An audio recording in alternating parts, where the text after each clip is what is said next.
आज हम तिगंत प्रकरण में लुट लकार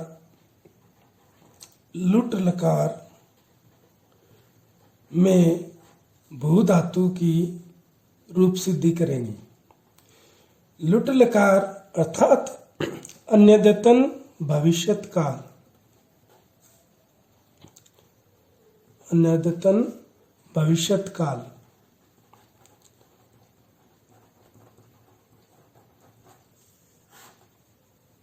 इसमें अन्यद्यतन भविष्यत काल में होने वाली क्रिया को सूचित करने के लिए संस्कृत में दो लकारों का प्रयोग किया गया।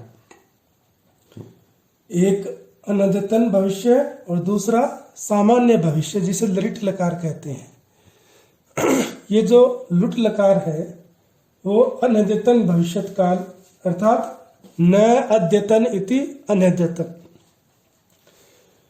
जिसका मतलब है कि जो आज नहीं होने वाली क्रियाएं वो होती है अनअद्यतन। अद्यतन मतलब जो आज होने वाली क्रियाएं हैं। तो अनद्यतन का मतलब कि जैसे आज रात के 12 बजे से दूसरी रात्रि के 12 बजे तक की क्रियाएं, वो अनद्यतन भविष्यत काल के अंतर्गत आती है। जैसे वह कल बाजार जाएगा या वह कल गांव जाएगा, तो ये कल में होने वाली जो क्रियाएं हैं वो अनद्यतन भविष्यत काल में गिनी जाती है। और आज होने वाली जो क्रियाएं हैं वो लृट लकार, जो सामान्य भविष्यत काल जिसे कहते हैं, वो है। तो इस प्रकार संस्कृत में भविष्य में होने वाली जो क्रियाएं हैं वो दो लकारों में है। एक लृट लकार जिसे सामान्य भविष्य कहते हैं और एक लुट लकार जिसे अनद्यतन भविष्यत काल कहते हैं।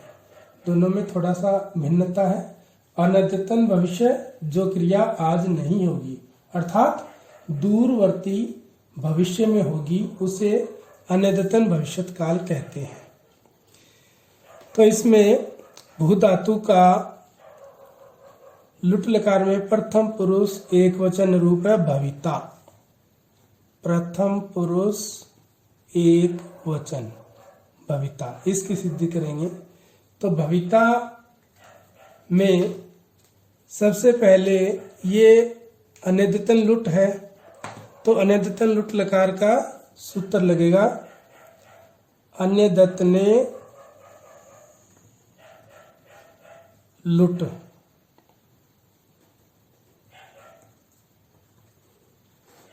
इस सूत्र से अनद्यतन भविष्यत काल में भू धातु, सत्तार्थक भू धातु को लुट लकार, अन्यद्यतने लुट सूत्र से अनद्यतन भविष्यत काल की विवक्षा में सत्तार्थक भू धातु को लुट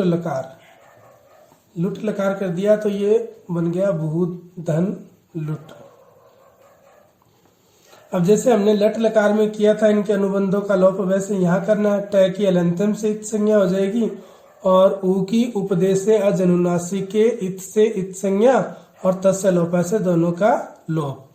तो ये इसका अनुबंध लोप कर दिया, अनुबंधों का लोप।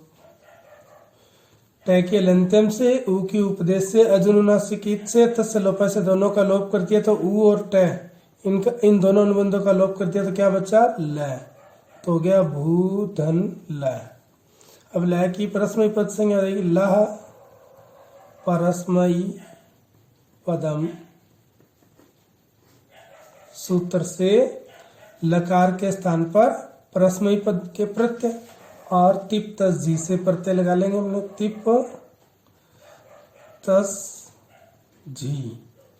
इस सूत्र से प्रथम पुरुष का एक वचन है, तो प्रथम पुरुष के एक वचन की विवक्षा में तिप्त जी सूत्र से प्रथम पुरुष के एक वचन की विवक्षा में लकार के स्थान पर तिप प्रत्यय आ जाएगा। तो तिप्त जी से आ गया लय के स्थान पर तिप प्रत्यय। तो ये लय के स्थान पर तिप हो गया, तो ये हो गया भू धन तिप। ये बन गया भूधन तिप। अब एक सूत्र है शतासी लरी लुटो। इसका अर्थ है कि धातु से लरी और लुट, दो लकार है यहाँ पर। लरी में दो लकार आते हैं, लरिट लकार और लरिंग लकार। तो लरी का मतलब जो लरी लकार से शुरू होने वाला है, लरिंग या लरिट लकार, और लुटो में लुट लकार। तो जो लरी है उसमें धातु के बाद यदि लरिट लकार हो, लरिंग या लरिट लकार हो, तो श का विधान होगा धातु को, और अगर लुटो लुट लकार है तो तासी का विधान होगा। तो यहाँ पर क्या लुट लकार है, लुट का लय और लय के स्थान पर तिप हुआ, तो यहाँ पर क्या हुआ लुट लकार।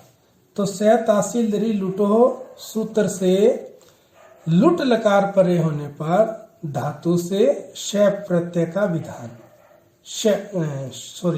धातु से तासी प्रत्यय का विधान। क्योंकि लरिट और लरिंग लकार परे होगा जब तो श, और लुटो हो लुट होगा तो तासी। तो अपनी लुट लकार परे है तो यहाँ पर धातु को, भू धातु को तासी प्रत्यय का विधान हो जाएगा।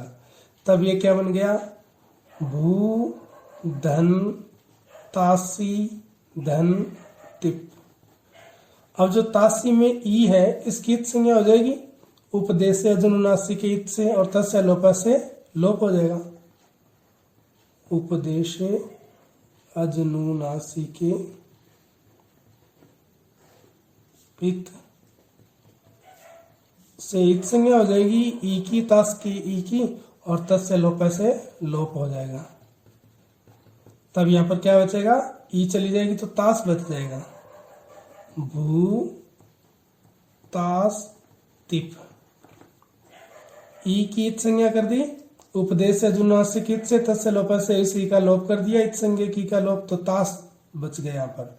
तो भू धन तास धन तिप, ये हो गया। अब यहाँ पर अपने करेंगे आर्ध धातुकम शेष, आर्ध धातुकम शेष, ये सूत्र है। इसका अर्थ है कि तिंग तथा शित प्रत्ययों को छोड़कर, तिंग और शित प्रत्यय इनको छोड़कर शेष है, जो शेष बच गया या शेष प्रत्यय, तिंग और शित प्रत्ययों को छोड़कर अन्य जो प्रत्यय है जिनका विधान किया गया, जैसे तासी विधान है, शेष यानी तासी आदि जो भी प्रत्यय जिनका विधान किया गया है, तिंग और शित को छोड़कर अन्य प्रत्यय जिनका विधान किया गया है। तो किसका विधान किया गया यहाँ पर, तासी का। तो जो तासी है जिनका विधान किया गया है उसकी आर्ध धातुक संज्ञा हो जाएगी। तो किसकी आर्ध धातुक संज्ञा होगी, तासी। ये जो तास है तासी की आर्ध धातुक संज्ञा हो जाएगी। पहले हमने सार्व धातु की थी लट लकार में, और इसमें आर्ध धातुक संज्ञा हो जाएगी। तिंग शित सार्व धातुकम से सार्व धातुक संज्ञा की थी। अब यहाँ पर तिंग और शित तो है नहीं, तो तिंग शित को छोड़कर जो शेष बच गए अन्य क्या है यहाँ पर, तास। तो इस तासी की आर्ध धातुक संज्ञा हो जाएगी इस सूत्र से, आर्ध धातुकम शेष से। तो तास हो गया अब आर्ध धातुक। अब तास का नाम क्या हो गया, आर्ध धातुक। इसके आर्ध धातुक संज्ञा होगी। अब आर्ध धातु का शेड बना दे, आर्ध धातु का शेड वलादे, ये सूत्र है।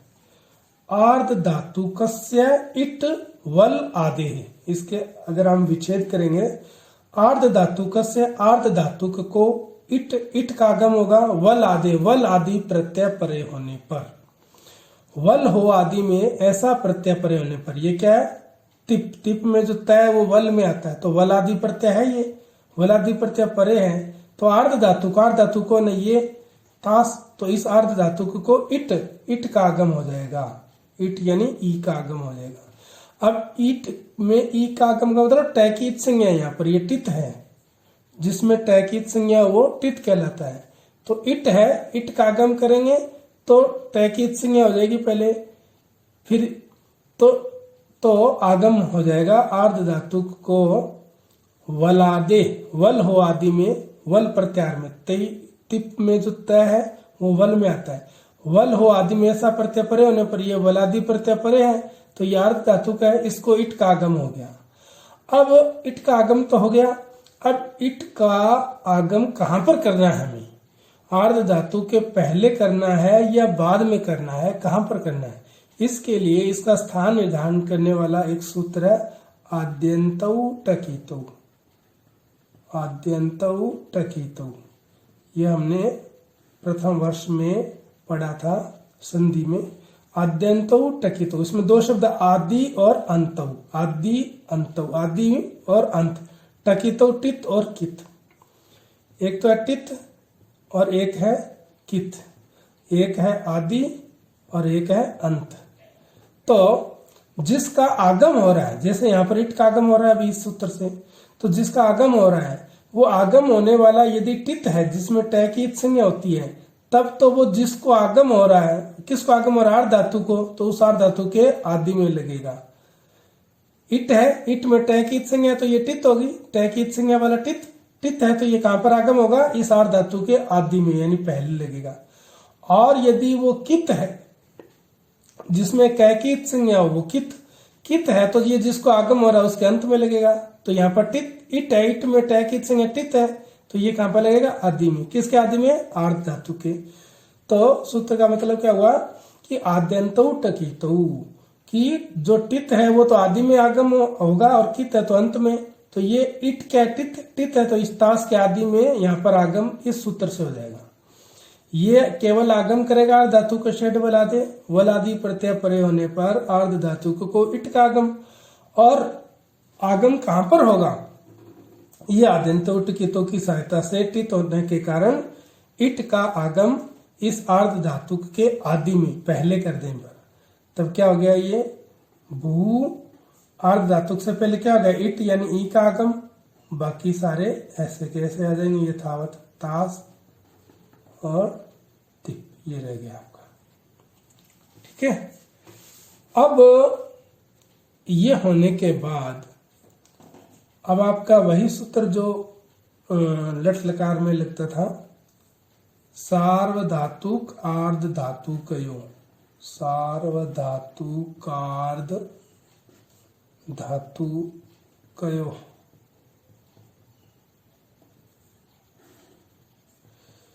इस सूत्र से आर्ध धातुक या सार्वधातुक परे होने पर, तो अपने क्या है यहाँ पर अर्ध धातुक परे है, तो अर्ध धातुक परे होने पर धातु के इगंत अंग को गुण हो जाएगा और अल अंतस्य से अंत्य अल को गुण हो जाएगा यहाँ पर।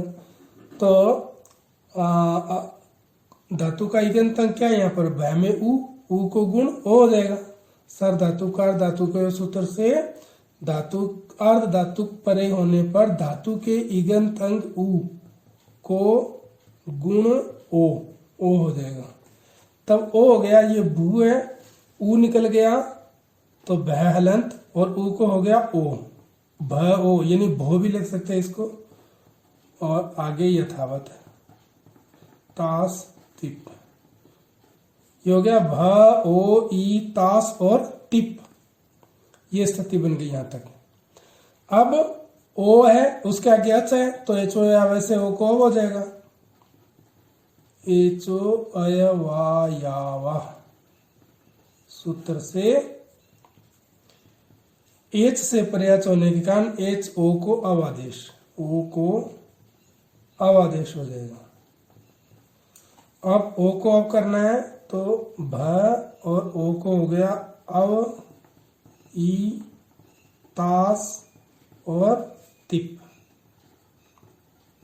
ये हो गया आपका यहां तक।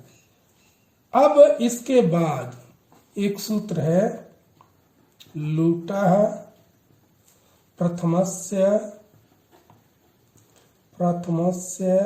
डा रौ रसः, ये सूत्र है। इस सूत्र का मतलब क्या है कि लुटः, लुट लकार के प्रथम पुरुष के जो प्रत्यय है, प्रथम पुरुष के प्रथमस्य, प्रथम पुरुष के प्रत्यय कौन से, तिप तस जी, उनको कर्मशः डा रऊ रस आदेश होता है। यानी तिप को तो हो जाएगा डा और तस को हो जाएगा रऊ और जी को हो जाएगा रस। यह आदेश है कब, लुट लकार में। तो ये लुट लकार का है, ये अपने तिप लुट लकार का, यहाँ से लुट लकार परे है। तो कर्मशः प्रथम पुरुष को कर्मशः डा रऊ रस, यानी तिप को डा, तस को रऊ, जी को रस। तो अपने पास क्या है यहाँ पर, तिप, तिप को क्या हो जाएगा डा, डा आदेश हो जाएगा इस सूत्र से, डा प्रत्यय हो जाएगा तिप के स्थान पर, तिप के स्थान पर डा हो गया। तब ये क्या बन गया, भय अव ई तास, और ये हो गया डा आपका डा।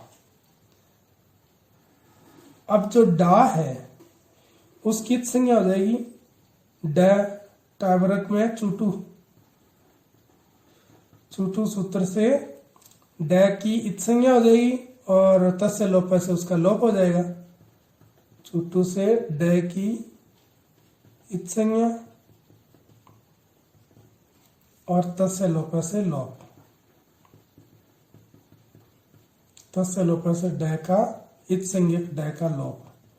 तब क्या बच गया यहाँ पर, भय अव ई तास और ड निकल गया तो क्या बचा, आ, ये बन गया भ अव ई तास आ, ये स्थिति बन गई यहाँ पर। अब यहां तक तो ठीक है। इसके बाद में यहाँ पर थोड़ा सा समझने की जरूरत है कि अब एक सूत्र है, वैसे तो वो सूत्र जैसे टे सूत्र है, टे से क्या होता है, टी का लोप होता है। यहाँ पर जो अर्ध धातु की जो टी है आस, उसका लोप हो जाएगा। लेकिन लोप तभी होगा जब एक सूत्र है यची भम, यची भम। यची का मतलब है यच, यच देखो इसको यची भम, यच, इसको यची भम सूत्र से भय संज्ञा हो जिसकी, उसी जिसकी भय संज्ञा होगी उसकी टी का लोप होता है टे सूत्र से, बाकी का लोप नहीं होगा। तो व्यवस्था क्या थी कि यची भम, यच, यच का मतलब देखो यची भम में दो यच और भम, यची, यच क्या है, यच बराबर य च, य और च यानी अच च, य और अच बराबर यच, ये है य च अच च। य का मतलब यकार, य हो आदि में जिसके, या अच हो आदि में जिसके, ऐसा प्रत्यय परे हो। सु आदि, सु आदि से लेकर कब तक के जो प्रत्यय हैं जिनके आदि में यकार हो या अच हो, स्वर हो, ऐसा प्रत्यय परे हो। तो उससे पूर्व का जो टी है उस टी, उसके टी की भय संज्ञा हो जाएगी। लेकिन यहां पर जो आ है, जो डा का आ है, वो अच तो है आदि में, लेकिन ये न तो सु प्रत्ययों में गिना जाता है और न ही कप प्रत्ययों में। डा, डा जो है, जो डा आदेश हुआ है वो न सु प्रत्ययों में आता है, सु आदि सु जो समोट सस आदि उन प्रत्ययों में आता है, और न ही वो कप प्रत्ययों में आता है। इसलिए इस टी की भय संज्ञा नहीं होगी ना, भय संज्ञक नहीं है ये अंग, भू धातु का अंग जो है ये आस, ये भय संज्ञा, जब इसकी भय संज्ञा नहीं हुई तो टी, उस टी का लोप नहीं हो सकता, ये व्यवस्था है ना। तो जिसके यची भम से सूत्र से यच यकार हो आदि में या अच हो आदि में, ऐसे प्रत्यय परे रहने पर उसकी भय संज्ञा होती है, किंतु न कि पद संज्ञा, उसकी भय संज्ञा होगी।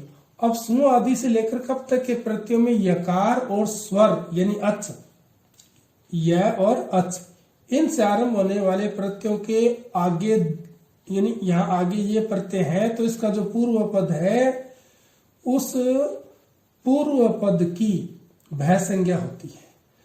तो यहाँ पर अपने डा है, डा का आ है, ये डा था यहाँ पर। तो जो डा आदेश हुआ है तिप को, वो डा ना तो सु प्रत्यय में आता है और ना ही वो कप प्रत्यय में आता है, इसलिए उस डा उसकी पूर्व पद की भय संज्ञा नहीं हो सकी। तो भय संज्ञा नहीं हो तो क्या हुआ, ये अभय संज्ञक है, मतलब भय संज्ञा नहीं है, अभय संज्ञक है ये, जिसकी भय संज्ञा नहीं हुई, भय संज्ञा से रहित है। तो भय संज्ञा से रहित है तो हम उसकी टी का लोप कैसे करेंगे, टे से। इसके लिए एक व्यवस्था दी है, वो व्यवस्था ये है भी, अगर टी का तो लोप होगा ही नहीं होगा तो फिर इसे डित्व करने का मतलब ही नहीं है। यहाँ पर कोई डित्व करने का क्या मतलब है, इसलिए एक यहाँ पर व्यवस्था दी है कि डित्व सामर्थ्यात, डित्व सामर्थ्यात, डित्व सामर्थ्यात अभस्यापि, अभस्यापि टेर लोप। देखो डित्व सामर्थ्यात, डित्व की सामर्थ्य होने के कारण, डित्व का आगम डित है, डित है तो डित के कारण अभस्यापि, अभय संज्ञक होने पर भी, भय संज्ञा नहीं हुई ना, तो अभस्यापि, अभय संज्ञक होने पर भी टे लोप, उस टी का लोप हो जाता है। टे सूत्र से ये व्यवस्था दी है। इस कारण से इसका समाधान है, इसके मूल में ये समाधान दिया है कि भी यचिब हमसे भय संज्ञा नहीं हुई तो टी का लोप कैसे हुआ, तो ये हुआ डित्व सामर्थ्य के कारण।